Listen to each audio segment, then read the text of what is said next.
Kenjutsu, Taijutsu, Kenjutsu. Change freely.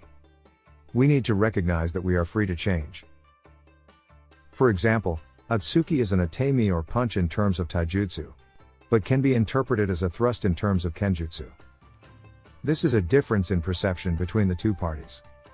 In Aikido, when you are facing an opponent, you want to be able to change freely from Kenjutsu when you are apart to Taijutsu when you are in contact. You need to always have your senses that way. This is what Narita-sensei shows in this video. Shiraishi-sensei tries to strike Narita-sensei.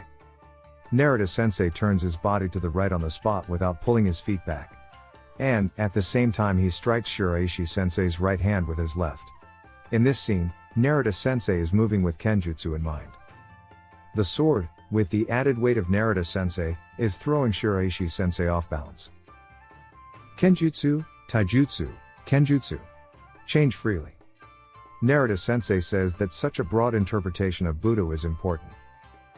And, he also says, if we consider Budo to include Kenjutsu and Shinjutsu, to emphasize only what happens after the contact is made is like emphasizing the importance of a fist fight when the game is already won.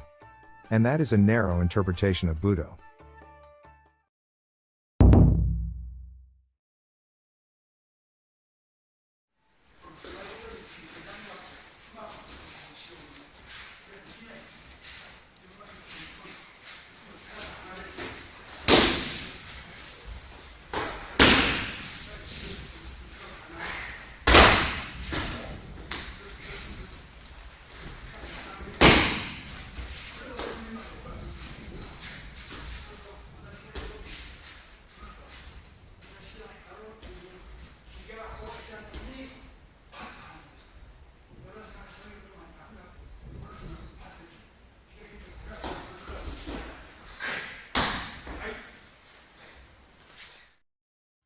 I don't expect everyone who has seen it to understand, but I will be persistent again.